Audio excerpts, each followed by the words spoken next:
Hey guys, welcome back. Today we're going to go over Solitude, the third track off my Volume 2 EP.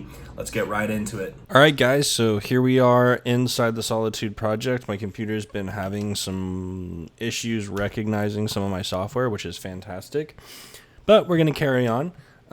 So I'm going to go ahead and start with the noise. That's the first thing you hear in the track. So let's go ahead and listen to it first and then I'll explain it.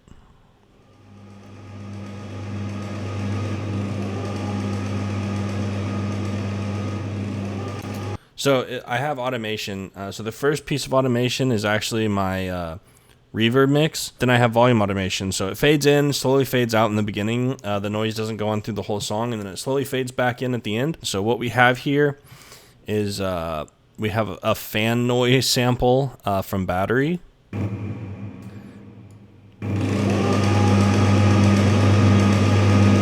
And we have a cassette click. So those are the two sounds in the noise instrument. And then I just have reverb on it and some EQ. I'm just cutting everything below 100, but it's still pretty full because it's at the beginning and ending of the song. There's not a lot happening, so it doesn't matter if it fills up a lot of space. In fact, we kind of want it to, just so the intro and outro don't feel like empty, right? So let's go ahead and get the next thing. Let's do this electric piano. This is what it sounds like.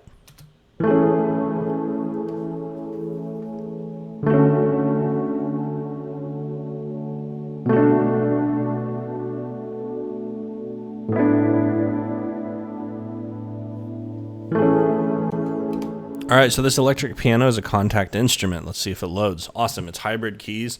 It's the atmospheric pad. I think I adjusted some of this stuff. As well as putting on my own EQ and reverb. The EQ is pretty light. I just cut everything below 100. This piano fills in a lot of like mid space in terms of the frequency. It fills in everything from like, I'll actually pull it up here. It fills in from like 100 to like a little over 1,000 hertz. And it just kind of sits as background noise and it kind of creates ambience. The other thing you hear come in with the piano is ukulele. So we'll go ahead and solo these right here for you.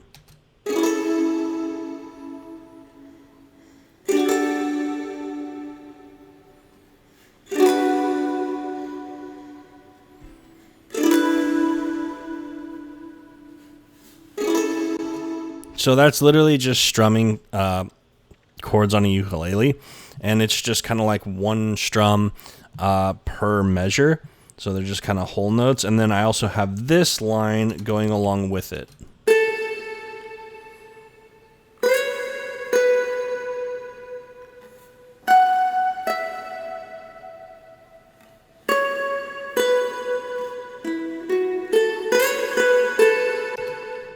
And so this is what it sounds like for all the ukuleles to be together.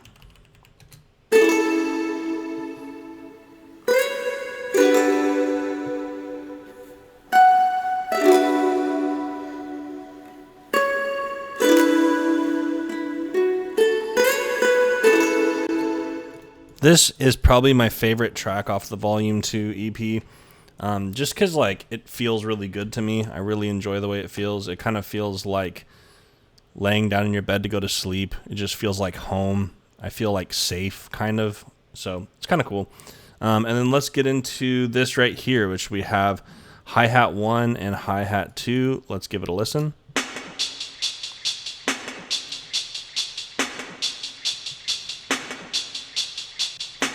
So they're pretty similar, but they do sound a little bit different, and that's the main reason that I have them. As you can see, the EQs are actually different depending on which hi-hat it is, right? So hi-hat 1 is actually a lower, it's not, the EQ isn't set as high up.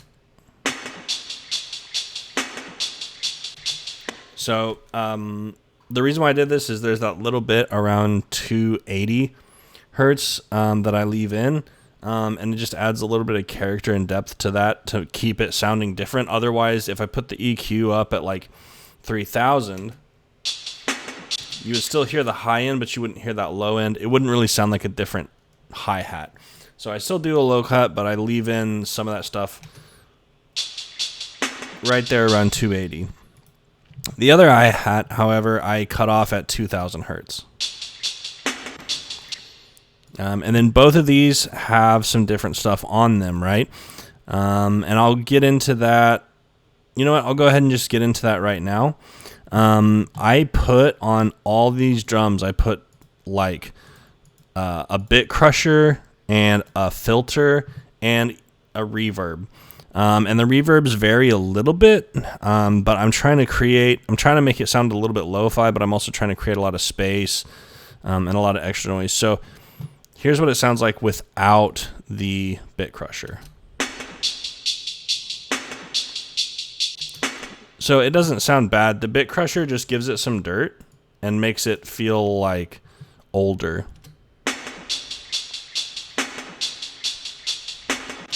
It literally just barely makes a difference. And it would probably make more of a difference if I took like the filter and everything off of it as well. But let's jump into the filter and see what the filter looks like. So it's a low pass filter, and it's actually not open all the way. So it's cutting off some of the high end of the hi-hats just to kind of make it feel muted.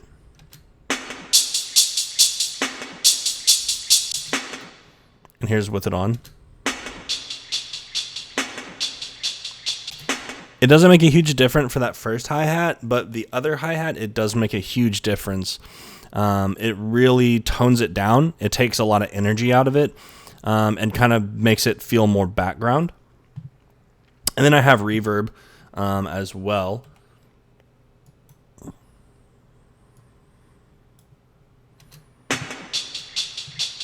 So it's using a Studio Drums preset. So here's what it sounds like without it.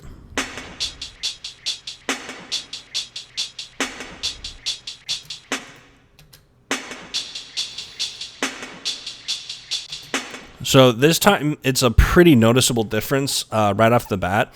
Adds a lot of space, really helps it feel like it fits in the mix as opposed to being like a really brash, bright hi-hat. It really helps sync it back into the mix, especially with everything else having such like a down low feeling at this point in the song. And then I have two snares.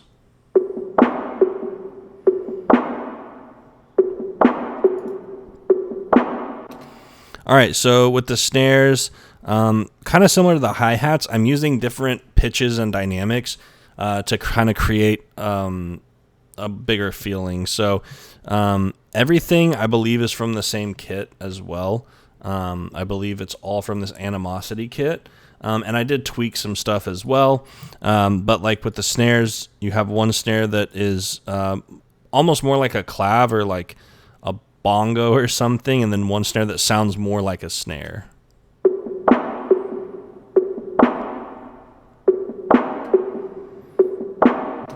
So again, we have filters and everything on it. We have Byte, which is a Native Instruments bit crusher.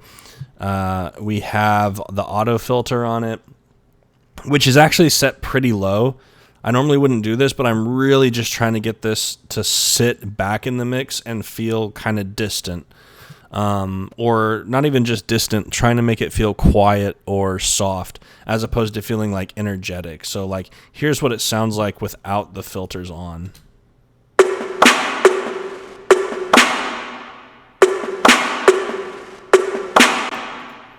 So you can tell that the filters add a huge layer.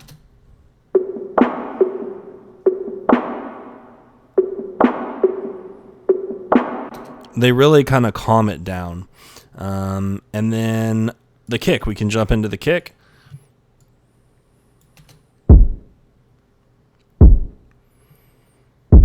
So the kick is interesting because I have Byte on it. And you can kind of hear it. And then I have this low pass filter. So if I take those off.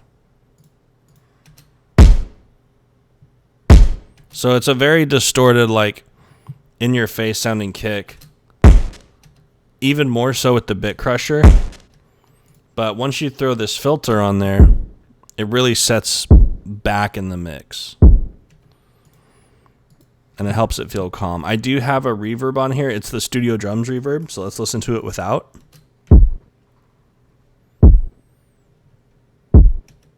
And here it is with the reverb on.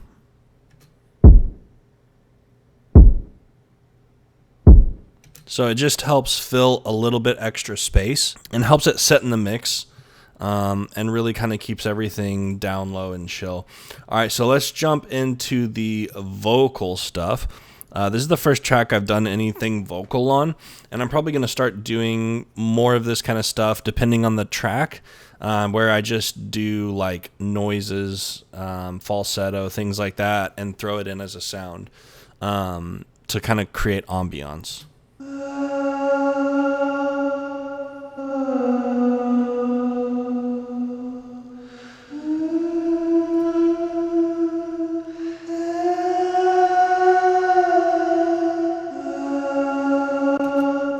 So this is like a really low falsetto, and it's the way I have it. I have one pan to the left and one pan to the right, and then the one pan to the right is also pitch shifted just barely to try and create some difference in the two, and it helps give it the kind of this thing.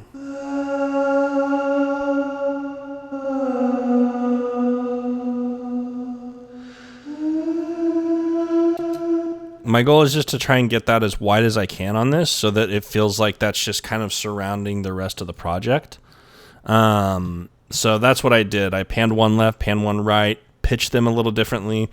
I may have actually, let's see if I can, yeah, so I actually off-timed it by like 30 ticks, and that sometimes helps too. It still sounds kind of like one voice. This was harder. Like sometimes if I'm doing a guitar or something, I'll adjust it like 20, 30 ticks, pan them right and left, and that's enough for it to sound stereo. But sometimes you gotta, do some pitch shifting, things like that.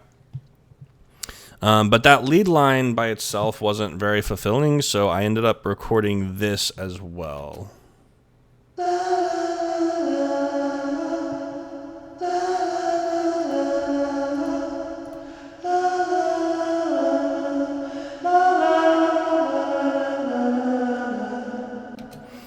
So that's just like extra noise and space. I did the same thing though, where I panned one left, panned one right, pitch shifted one a little bit. On all these vocals, on pretty much all the vocals I ever do, I pretty much just cut anything below 100 hertz. These are pushed up to 200 hertz. And the only reason I did that is because I'm not trying to get like a voice sound. I'm not trying to make someone's voice sound good. I am just trying to get the frequencies that create like ambiance and like kind of honestly make it sound more like a pad than like someone singing. The goal is to just create that noise that fills in space. And that's really what this is. I'm actually using these samples of my own voice more like a pad than I am like as a vocal track. But this is what it sounds like for them to be together.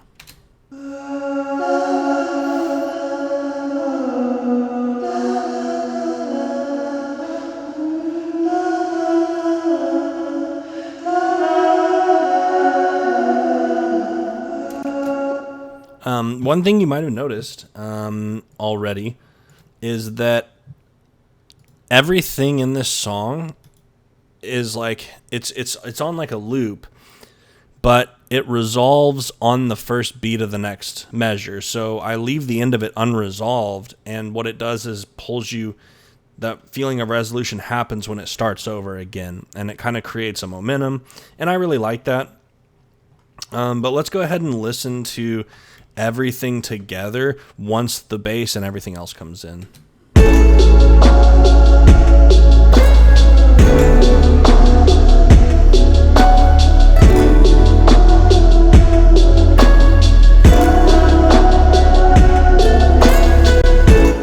And why don't we check out the bass? I realized I didn't go over that yet.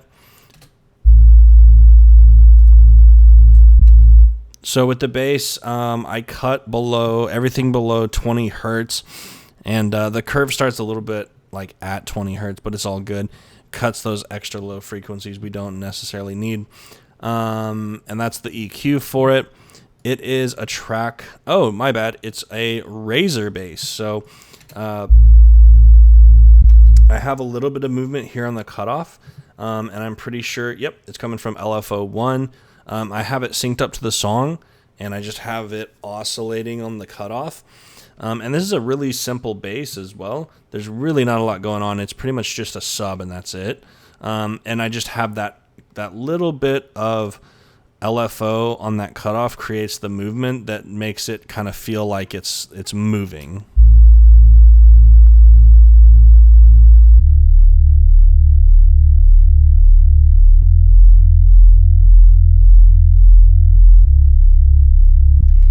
So if you don't have good headphones, you may not be able to hear that, but it does feel like it's pulsating and moving.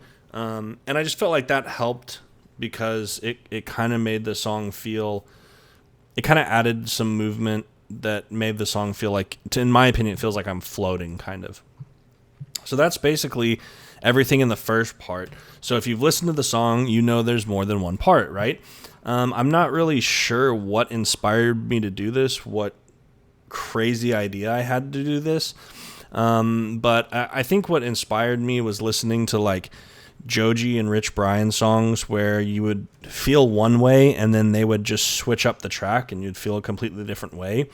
And in my mind, this is kind of a marriage between something like an older Joji track that's like more lo-fi and like softer sounding, and something like Test Drive or one of his tracks that's a little bit more aggressive.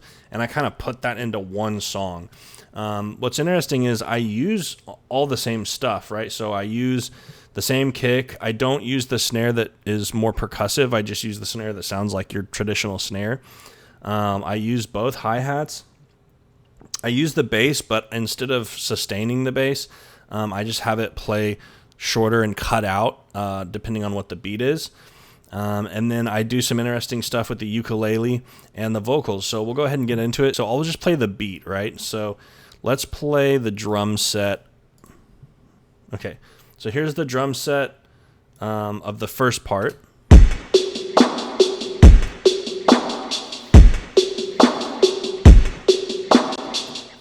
All right, and then here's the drum set of the second part.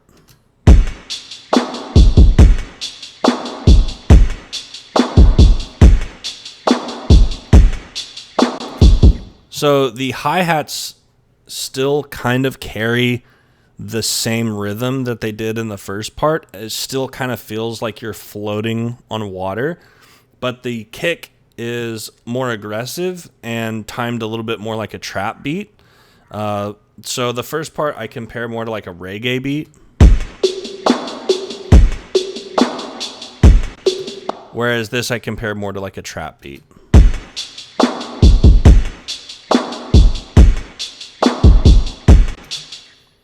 And that's the drums for the second part. And we can go ahead and play. I'll play the bass with the drums. So let me just select all of these real quick. So here's what it sounds like with the bass added.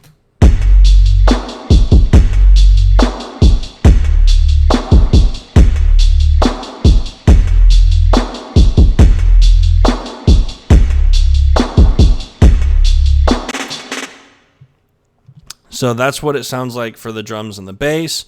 And then I'll go ahead and get into what I did with the ukulele.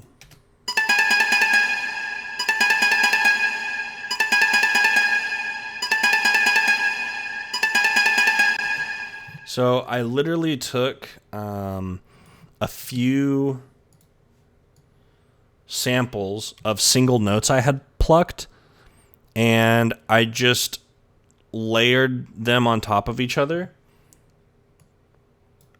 So I think, like, if I only do one,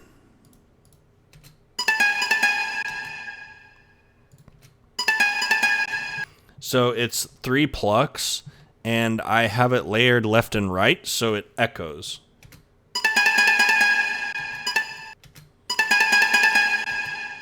So, it doesn't sound like a lot, but it's kind of cool. Like once everything comes in, adds a little bit of energy that the track didn't have before, as well as with the trap beat, a little more aggression. It just helps the transition go from basically floating on like a lazy river to like spinning in outer space is the way I describe it. It goes from like napping in your backyard pool to like the chaos of the infinite and unknown. Anyway, that's kind of how I describe it, which is terrifying. So let's get into the next piece, which is the vocal part of the second piece. And that's definitely interesting, so we're going to go ahead and get into it.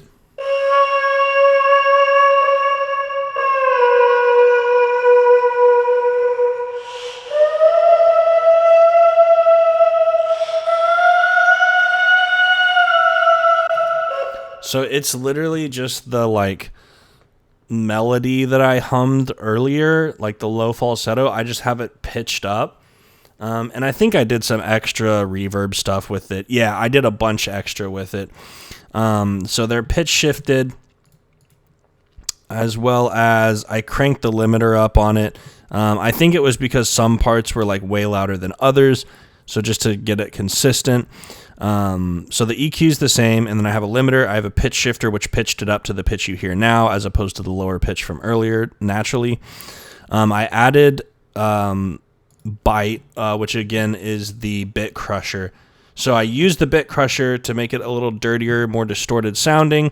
I did reverb. It's a pretty decent reverb. It's more echoey than sustainy, but it's 50%. So you're hearing both the dry and wet aspects of the reverb completely. So you're hearing the track itself as well as the reverb. So here's what it sounds like without the reverb.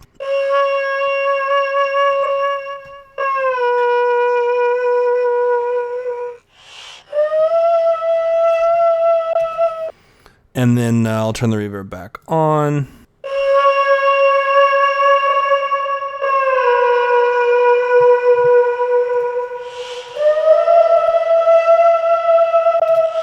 All right, and then I have a compressor. So I've actually sidechained this to the kick, and you'll be able to hear it. But when the kick hits, it actually cuts the voice out. So it creates movement and makes it feel like it cuts in and out.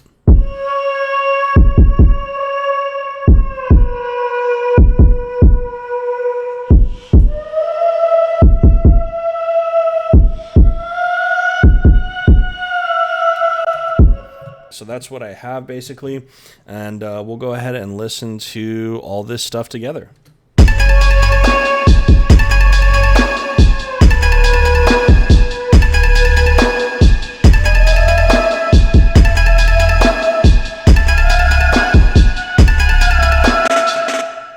And then I actually forgot, so I do have a rise. It only happens 3 times in the song. It happens at the first break, at the end of the first part, into the second part of the song. It happens halfway through the second part of the song, introducing this part where I put the shaker on.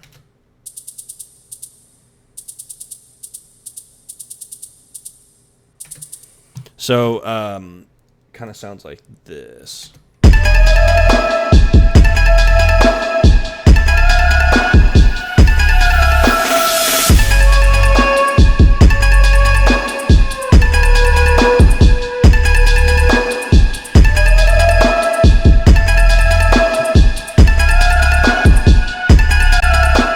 But yeah, so that's pretty much the song. I'll go ahead and show you the ending as well, and I'll show you this little bit here. I'll start here so you hear from the second part into the ending what the transition sounds like.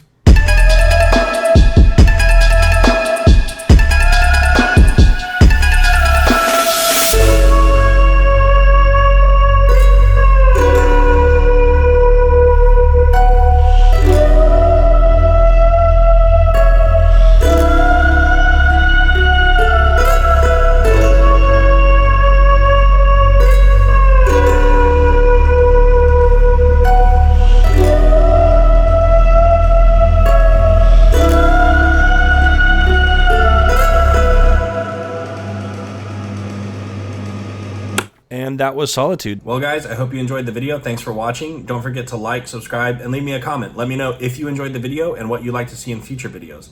This wraps up everything for Volume 2, but fear not, there will be more music and content on the way. With that being said, I'll see you in the next one. Bye.